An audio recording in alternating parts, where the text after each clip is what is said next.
माम निस्मर युद्ध च, मेरा स्मरण करते हुए युद्ध करो। अपने कर्तव्य का पालन करना अनिवार्य है। जैसे आप विद्यार्थी हो तो आपको विद्या अध्ययन करते हुए जो शेष समय राधा राधा राधा जपा और विद्या अध्ययन के समय को भगवान को समर्पित कर दिया। आप नौकरी करते हो तो आप नौकरी के समय को अच्छे ढंग से करते हुए और उसमें भगवान की स्मृति मिला के और उस कर्म को भगवान को अर्पित कर दिया।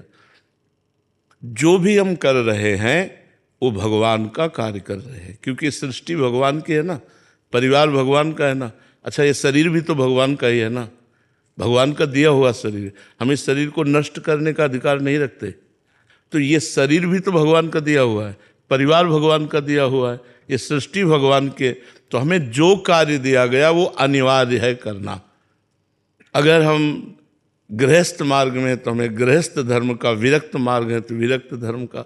हमें अपने अपने धर्म कर्म का पालन करते हुए भगवान का नाम जप करें, तभी भगवत प्राप्ति होगी।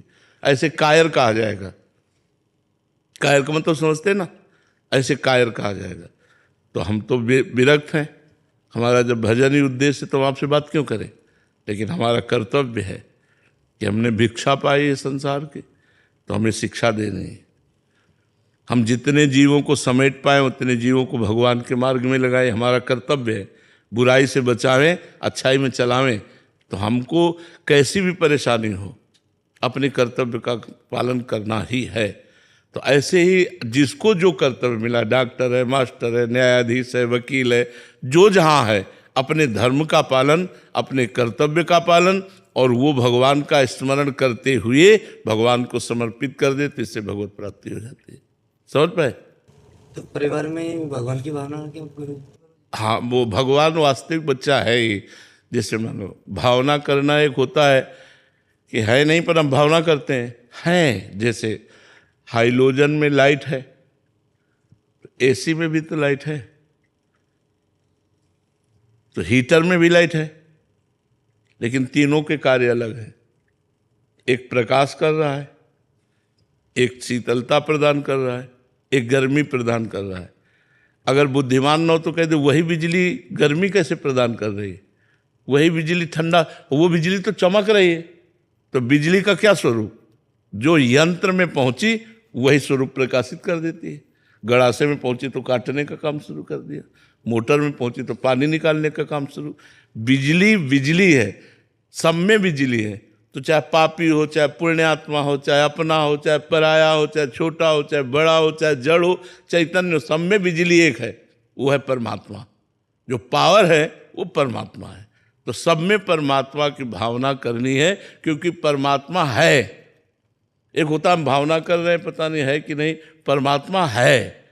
और जिस समय हमारी भावना परमात्मा भाव से होती है वही भगवत प्राप्ति के योग्य हो जाती है, और जब संसार के भाव से होती है तो वही बांधने वाली क्रिया वही है। एक बांधने वाली बन गई, एक मोक्ष वाली बन गई। पिता को भगवान मानकर आराधना की तो वही मोक्ष वाली बन गई, और पिता को पिता मान करके मोहयुक्त आराधना की वही बांधने वाली बन गई। समझ पा रहे हैं? निकुंज जी मथुरा से। राधा वल्लभ श्री हरिवंश महाराज। राधा वल्लभ श्री हरिवंश महाराज जी, आपके चरणों में कोटि कोटि प्रणाम। महाराज जी, आपने सत्संग में प्राय कई बार बताया है कि बहुत बार आप श्री जी से कुछ भी कहते हैं तो सेकंडों में उत्तर आता है। महाराज जी, क्या हम ग्रस्त लोगों को भी श्री जी ऐसी कृपा दिखाती हैं? नहीं, ये तब होता है जब श्री जी के सिवा हमारा कोई है नहीं। श्री जी के सिवा हमारा कोई है नहीं, इसलिए हमारा कनेक्शन सीधे बात, कोई भी बात हुई तो सीधे सब वो बात उत्तर मिलता है। आपका कोई है तो इसलिए फिर वो कनेक्शन नहीं मिल पाता। जैसे वो मोबाइल आपने लगाया और बिजी है तो आ जाएगा ना, बिजी है। आप लोग बिजी है, आपका नंबर बिजी है। माता पिता भाई बंधु रिश्तेदार नातेदार रुपया पैसा या कोई नहीं, या खाली नंबर है, चाहे जब बात कर लो।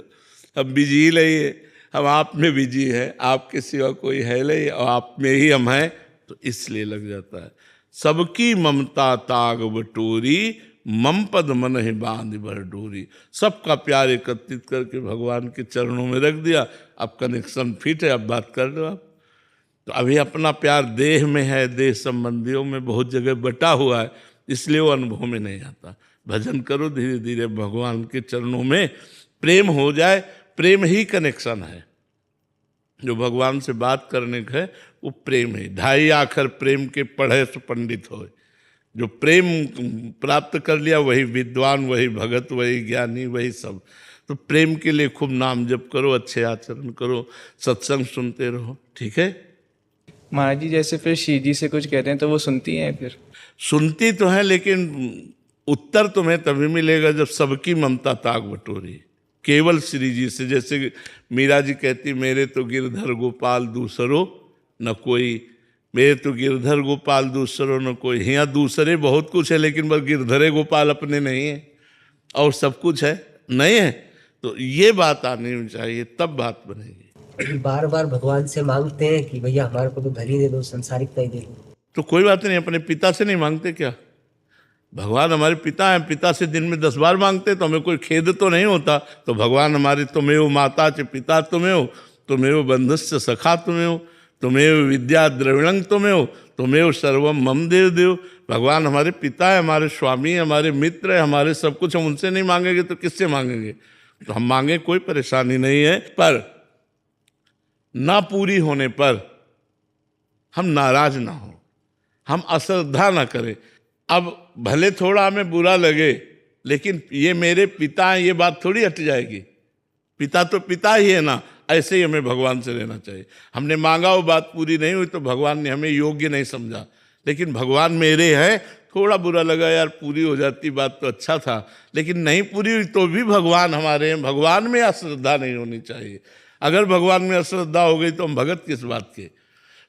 अगर मांग पूरी हो जाती तो हमारा विश्वास और बढ़ता है, और जब मांग पूरी नहीं होती तो थोड़ा सा मन में खिन्नता है। वो खिन्नता आवे, लेकिन अश्रद्धा नहीं होनी चाहिए, विश्वास नहीं टलना चाहिए। तो जो बात गलत है, हमारे योग्य नहीं है, लेकिन मेरा मन मांग रहा है, वो भगवान नहीं देंगे। जिससे हमारा अमंगल होगा वो बात नहीं करेंगे, चाहे जितना खोपड़ी पटक के मांगो। और जिससे मंगल होना है वो तत्काल बात पूरी कर देंगे। बहुत सुंदर बात है कि भगवान को अपना मान करके मांगो, दूरी बना के मत मांगो। भगवान मेरे पिता है, मेरे स्वामी है, मेरे सर्वस्व है, फिर बात पूरी हो जाएगी। और वो पूरी हो अगर ना हो तो ये निश्चित समझो पूरी होने में हमारा मंगल नहीं था, इसीलिए सर्वज्ञ भगवान ने हमारी बात पूरी नहीं की। दुर्गेश जी, जय वर्ष। राधे राधे महाराज जी, आपके चरणों में कोटि कोटि प्रणाम। गुरुदेव भगवान, आपने एकांतिक में बहुत बार कहा है कि संत सेवा से श्री जी बहुत जल्दी प्रसन्न होती हैं। पूज्य गुरुदेव भगवान, मेरा संशय का निवारण करें कि प्रभु हम अधम को संत सेवा कैसे सुलभ हो? हाँ, प्रगट में मान लो हम शरीर सेवा नहीं कर पा रहे तो हमारे पास 4 रोटियां हैं, 1 रोटी हम संत के लिए निकाल लेते हैं। मान लो हमारे महीने में 100 रुपया निकाल दिए संत के नाम से, और 4-5 महीने में जब वृंदावन आए तो 500 रुपये दे दिए कि आज हमारी सब्जी ला करके सब संत लोग पा लीजिए, हो गई संत सेवा। हमारे पास 100 रुपये हैं, 100 रुपये दे दिए कि आज नमक ला करके सब्जी दाल में सब डाल लो, सब संतों को भंडारा हो जाएगा। 100 रुपये में भी भंडारा हो जाएगा, 10 रुपये में भी हो जाएगा। तो अगर हम सेवा का भाव है तो सेवा तन मन धन से होती है। तो तन से तो सेवा मिलना कठिन है संतों की, मान लो उनके हम शरीर कपड़ा धो दें, उनके चरण दबा दें, और वो ये तो दुर्लभ है। मन से हम सेवा कर सकते हैं और धन से कर सकते हैं। हमारे पास जितना है, 1 रुपये की भी सेवा हो सकती है कि हम 1 पैकेट में नमक 100 ग्राम 50 ग्राम ला के दाल सब्जी में डाल दिया, सब संतों की हो गई। तो मन और धन, इनसे तो सेवा हो ही सकती है। मन से हम सेवा कर सकते हैं, धन से सेवा कर सकते हैं। और रही तन की सेवा, कभी सौभाग्य मिले वो आदेश कर दें कोई, भाई आप यहाँ झाड़ू लगा दीजिए, आप यहाँ पोछा लगा दीजिए, या कुछ ऐसा कभी कोई, तो फिर वो सेवा बन जाती है। तन मन धन 3 से सेवा होती है। सब कोई कर सकता है, सब कोई कर सकता है, कोई ऐसा नहीं। आप फालतू के पैसा खर्चा करना बंद करो इधर उधर के। मान लो 100 रुपये आपके बचे गाय की गौशाला में चले गए, हरी घास 100 रुपया की डाल दी, बन गई सेवा। गौ सेवा, संत सेवा, बीमार की सेवा, इन सबसे भगवान की प्रसन्नता प्राप्त होती है। तो संत सेवा में ऐसा भी किया जाए, और संत सेवा से भगवान बहुत जल्दी प्रसन्न होते हैं। एक नथिया बाई थी हमारे वृंदावन में, वो जब आई उन्होंने सुना संत सेवा से भगवान प्रसन्न होते, तो उन्होंने यही किया कि 2-4 ब्रजवासियों से आटा मांग लाती, और उस जो जंगल में गायें गोबर करती उसे उपला कहते, वो उपला बिन लाती और उसी में रोटी बनाकर संतों को पवाती। 50 वर्ष उन्होंने ये सेवा की वृंदावन में। अब धीरे धीरे उनका फिर वैभव बढ़ने लगता है ना, तो गाड़ी में, बैलगाड़ी में वो अनाज लेकर आ रही थी, और रात्रि हो गई और बादल छाए हुए थे। अब उनको कुछ सूझना पड़ा किधर से जाए, कैसे जाए। तो एक लालटेन हाथ में और एक छाता, आगे मैया मैं तुम्हें रास्ता बताता हूँ। और नथियाबाई का आश्रम है सेवा कुंज के पास, वहाँ तक छोड़े आए। तो उनको भगवान की महिमा ऐसी कि ये पूछने में नहीं आया कि तुम कौन हो, इस समय कैसे आए। तो दूसरे दिन जब बिहारी जी के दर्शन करने गई तो देखा बिहारी जी एक हाथ में लालटेन और छाता लिए खड़े। अच्छा ये थे, साक्षात बिहारी जी ने उनको दर्शन दिए संत सेवा से। संत सेवा बड़ी महिमामयी है। तो हम मन से और धन से बन जाए तो जितना बन जाए हमें संत सेवा कर लेना चाहिए, और तन से कभी आज्ञा हो जाए कि कोई सेवा की आज्ञा कर दे तो फिर क्या कहना है, तन मन धन 3 से सेवा होती है। तो हम मन से, अगर धन नहीं तो मन से भी कर सकते हैं। मान लो हम मन से किसी संत के चरण दबा रहे, मन से हम सुंदर भोग उनको पवा रहे हैं, अपने हाथ से पवा रहे हैं, जैसे माँ पवा रही। मन से भी सेवा की जा सकती है, और धन से भी और तन से भी। महाराज जी क्योंकि प्रश्न स्त्री शरीर ने किया है महाराज जी, तो कभी कभी आप काफी बार ऐसा कहते हो कि जो बाहरी संग है उससे स्त्री शरीरधारी को दूर रहना चाहिए ताकि उनकी भी साधना बचे और इनकी भी। हाँ। इसमें क्या सावधानी रखनी चाहिए? इसमें जैसे मान लो आपने सत्संग सुना, अब आप चली जाओ अपने साधना भजन करो, जो सत्संग सुना। क्या जैसे जो संत भगवान एकांत में मिलते भी हैं, बैठते हैं, तो हमको दूरी बना के रखनी चाहिए। हमें केवल संत के सत्संग से मतलब रखना चाहिए। अगर हम सेवा के भाव से भी कि चलो तन से सेवा बन जाए, तो दूषित होने की संभावना है, क्योंकि सब सिद्ध तो होते नहीं। तो चाहिए कि संत को भी बचावे और खुद बचे। सत्संग सुने और एकांत में अपना भजन करे, घर परिवार के बीच में, लेकिन एकांत में न मिले। अगर एकांत में मिलोगे तो उनकी साधना में विक्षेप पड़ जाएगा। मान लो कुछ नहीं हुआ और जरा सा आकर्षण हुआ तो बार बार चिंतन जाएगा, बार बार। तो हमें लगता है अपने लोगों को चाहिए कि सत्संग सुने, जरूरी है तो भिक्षा दे दिया, बस एकांतवास, तुम अपना भजन करो, तुम अपना। जो माताएं बहनें ज़्यादा संतों से एकांत में मिलने लगती हैं तो फिर गड़बड़ हो जाता है, फिर बहुत तरह की दोष उत्पन्न हो जाते हैं, इसलिए हम मना करते हैं। ये स्पष्ट समझ लीजिए कि शिव विरंच का मोह को है बपुरान, अस जिए जान भजी मायापति भगवान। बड़े बड़े महापुरुषों को भी भगवान की माया मोहित कर ली, तो हम लोग तो जीव कोटि के हैं। मालूम बाबा जी हैं, महात्मा है, तो जीव कोटि के महात्मा है, वो तो ईश्वर कोटि के हैं। जब ईश्वर कोटि के महात्माओं को भी आकर्षण माया कर लेती है तो जीव कोटि में तो। अच्छा, आपको लगा कि हमारे ऊपर संत कृपा हुई तो आपको लगा चलो सेवा बन गई, सेवा नहीं बन गई, आप भी नरक जाओगे और वो भी नरक जाएंगे। सेवा भागवतिक होती है, बेविचार सेवा थोड़ी होती है। गंदी बातें सेवा थोड़ी होती है, तो गंदी बात तो गंदी बात है। तो हमें चाहिए कि खुद पवित्र रहें और दूसरों को पवित्र रखें। और आग और फूस एक जगह होगा तो आग लग जाएगी।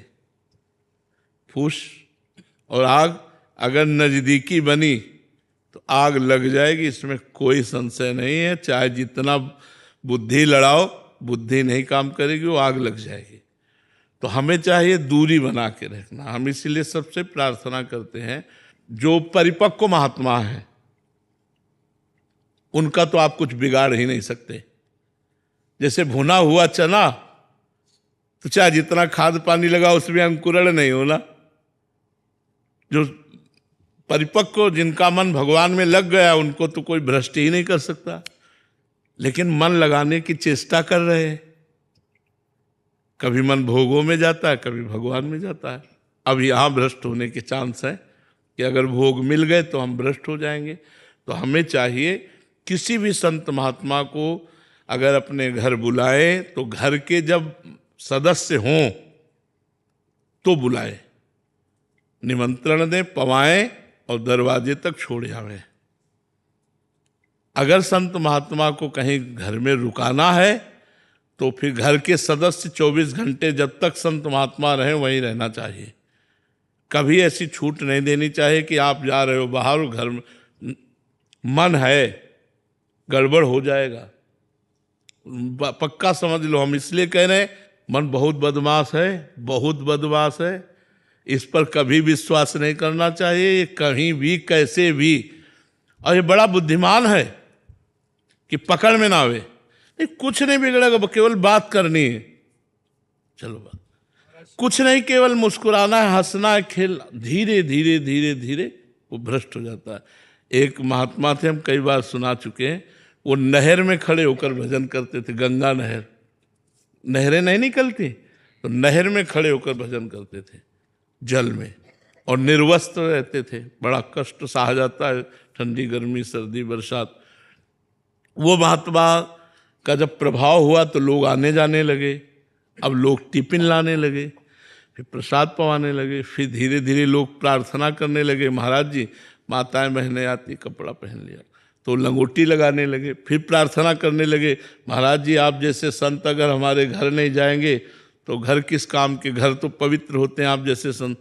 वो घर जाने लगे, फिर गड़बड़ हो गया, धर्म विरुद्ध हो गए। तो ये हम मतलब घटना बता रहे हैं, ये कोई हम कहानी नहीं बता रहे। इसीलिए हम कहते हैं संतों को भजन करने दो और आप भी भजन करो, दूरी बना के रखो।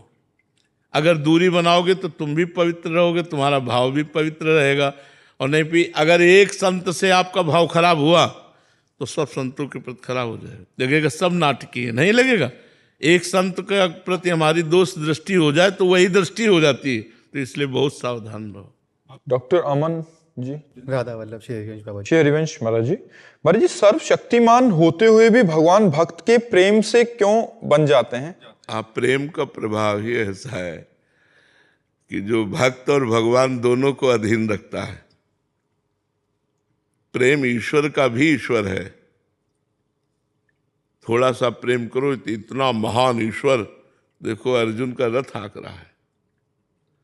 इतना महान ईश्वर भक्तों की आज्ञा का पालन करने के लिए हाथ जोड़े खड़ा हुआ है। इतना महान ईश्वर देखो बालक बन करके नंद यशोदा के आंगन में खेल रहा है, दशरथ कौशल्या के आंगन में खेल रहा है। ये प्रेम विवशता ही तो है। एक बार देवर्षि नारद जी भगवान के दर्शन करने नंदालय में गए तो पहले मोटी मोटी डेहरी होती थी, घर की देहली होती थी, मोटी देहली होती थी। तो नंद बाबा की मोटी देहली, लाल जी घुटनों के बल चल के गए, तो चढ़ने की कोशिश की तो हाथ और छाती ऊपर और चरण उठ गए। अब बीच में टंग गए तो रोने लगे। और देवर्षि नारद जी भगवान के दर्शन करने गए थे तो देखा ये वो भगवान जिन्होंने अपना एक चरण बढ़ाया तो ब्रह्मलोक तक पहुंच गया। वामन रूप में, वामन अवतार में एक चरण बढ़ाया तो ब्रह्मलोक, वो डेहरी नहीं नांग पा रहे। तो उन्होंने कहा भगवान मैं उठा के आपको विराजमान कर दूं। तो बोले ये तुम्हारे लिए नहीं है, ये मैया के लिए है। और रोने लगे, मैया मैया मैया। भागती हुई आई और दासियों को डांटा, अरे मेरे लाला, और उठाकर। ये प्रेम विवश भगवान है, प्रेमाधीन भगवान है। इसीलिए प्रेम भगवान का भी भगवान है। जो प्रेम है वो भगवान का भी भगवान है। अगर प्रेम किसी के भी हृदय में प्रकट हो जाए तो भगवान वहीं उसकी अधीनता स्वीकार कर। देखो 56 भोग में भगवान ने कभी सराहना नहीं की, लेकिन प्रेम से सबरी मैया के जूठे बेर पाए, सुदामा जी के चावल नहीं तंदुल पाए टूटे हुए। और जो विदुरानी जी है केला फेंक देती थी, छिलका अगर भक्त बावरा है तो भगवान भी परम ज्ञानी होते हुए बावरे ही है। विदुर जी आए, उन्होंने देखा कि विदुरानी तो जो गूदा है वो तो फेंक रही है और छिलका मुंह में उनको होश ही नहीं है। तो विदुर जी ने दबकाया, अरे बावरी ये क्या कर रही है? और जब गूदा पवाने लगे तो कहा, चाचा जी अब वो स्वाद नहीं है जो प्रेम में स्वाद है वो केले में स्वाद, भगवान केला थोड़ी खा रहे, भगवान तो प्रेम पा रहे हैं। प्रेम तो प्रेम एक ऐसा तत्व है जो भगवान को भी अधीन किए हुए है और भक्त को भी अधीन किए हुए है। और चराचर जगत में कोई ऐसा नहीं जो प्रेम को न जानता हो, प्रेम ना चाहता हो, कोई ऐसा नहीं है जो प्रेम। अच्छा कुत्ता है, आप पुचकारो, देखो पूछ डुला करके आपके चरणों में लिपटने की कोशिश करेगा, वो भी प्रेम प्रदर्शित करेगा। पशु पक्षी मनुष्य देवता भगवान सब प्रेम के अधीन है, सबको प्रेम की प्यास है। प्रेम एक ऐसा तत्व है जो सर्वोपरि तत्व है, जिसे भगवान भी प्रेम प्यासे हैं, भगवान भी चाहते हैं। कह रहे ना भाव का भूखा हूं मैं, भाव माने प्रेम ही तो है। प्रेम का भगवान भी कह रहे मैं भूखा हूं, मुझे प्रेम चाहिए। तो हम लोग तो भगवान के अंश है, तो हमको क्यों नहीं प्रेम चाहिए? पर जगत में प्रेम नहीं है, जगत में स्वार्थ है, काम है, राग है, आसक्ति है, प्रेम नहीं। प्रेम तो भगवान में सिर्फ है। अगर हम भगवत भाव से प्रेम करें तो प्रेम में इतनी ताकत है। भगवान भक्तों के चरण दबाए, भगवान भक्तों के लिए क्या क्या नहीं चरित्र भरे पड़े हुए हैं।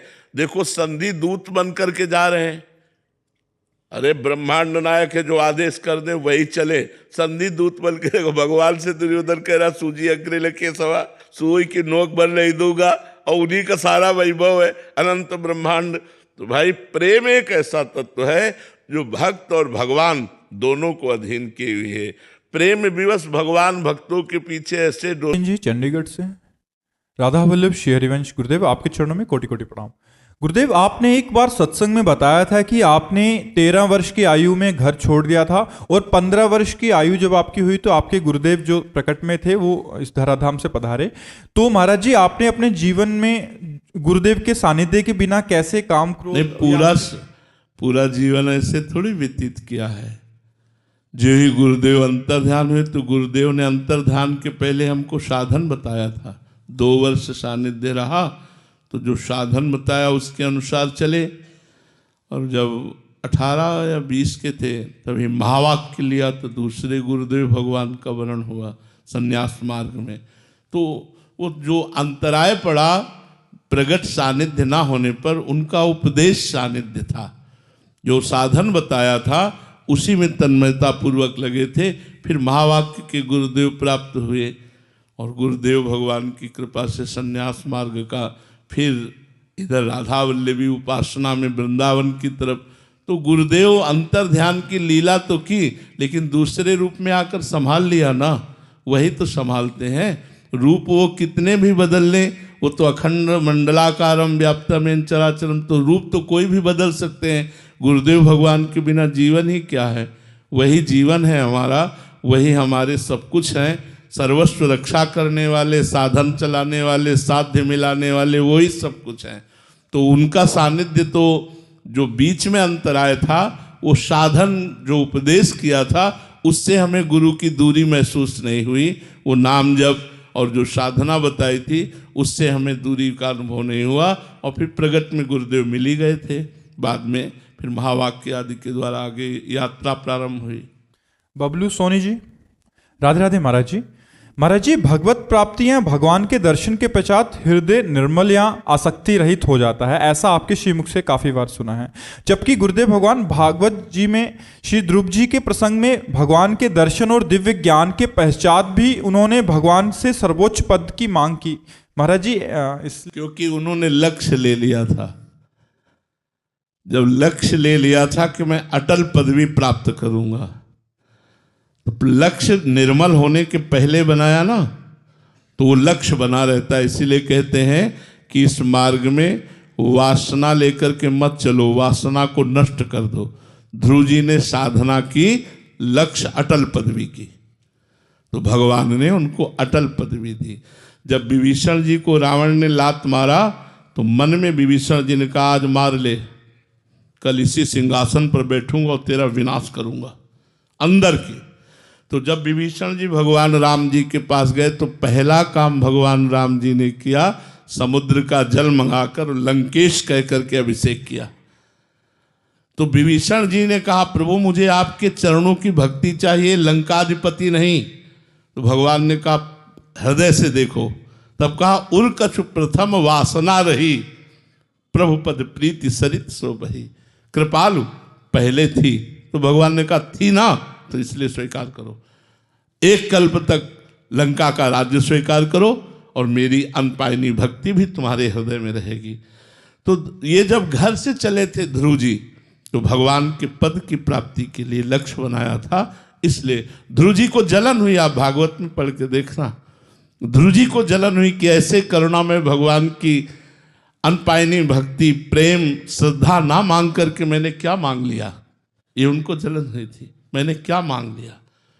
तो जो अगर हम वासना लेकर चलेंगे तो फिर वासना भगवान पूर्ण करेंगे। जो इच्छा करियो मन माही, हरि प्रसाद कछु दुर्लभ नाहि। समझ में आ रही ना बात? महाराज जी, साधक के हृदय में तो ऐसी अनेक कामनाएं रहती हैं जो साधना के दौरान भी रहती हैं, तो उसको कैसे शमन करें? मतलब अभी तो है बट हम नहीं चाहते कि आगे ऐसा हो। देखो, हम भगवान के मार्ग में चलते हुए जो वासनाएं, उनको बाधा समझ रहे ना। ये तो नहीं समझ रहे कि भगवान मिलेंगे तो उनसे मैं ये वासना मांगूंगी या ये वासना पूर्ण करवाऊंगी। ऐसी तो चाहे स्त्री हो चाहे पुरुष, हम उनको बाधा मान रहे हैं। काम आ रहा है, काम इच्छा है, लेकिन हम उसे बाधा मान रहे हैं, तो भगवान बाधा नहीं देंगे।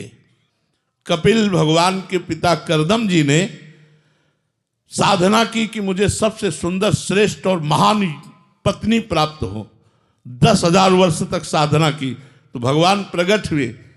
तो भगवान ने आदि सम्राट महाराज मन की पुत्री देहूति का परसों आएंगे और आपको पति रूप में वरण कर लेंगे। हमारा अगर लक्ष्य बन गया है भगवान की प्राप्ति, तो हमारी हजारों वासनाएं भले हमारे साथ चलें, वो बाधा रूप में ना कि लक्ष्य के रूप में। और हमारी वासना लक्ष्य बन गई है तो भगवान के मिलने पर भी पहले वासना की पूर्ति होगी। जी, पहले एक बार आपने प्रसंग में ही बोला था कि मैं कुछ मांगूं तो वो भी प्रभु आप पूरा मत करना, क्योंकि हमारी मांग तो हो सकती है महाराज जी, अभी भी हम अल्पज्ञ। हाँ, बड़ी सूक्ष्मता से समझो। जैसे हमने एक लक्ष्य बना लिया कि मुझे भगवत प्राप्ति करनी है, अब इस मार्ग में हम चल रहे हैं, अब हजारों चीजें हमारे मन में आ रही कि ये भोगूं, ये देखूं, तो हम उन्हें बाधा समझ रहे हैं ना, इसलिए वो हमारे लक्ष्य में कभी बाधा नहीं पहुंचाएंगी। अगर निष्ठा हो जाए मुझे अमुक भोग चाहिए, तो वो भोग की भरमार कर देंगे।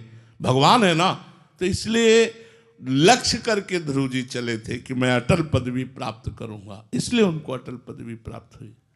महाराज जी, एक मन में प्रश्न था, जैसे समाज का जब हम काम करते हैं, लेकिन समाज में क्या अच्छे और बुरे दोनों तरह के लोग होते हैं।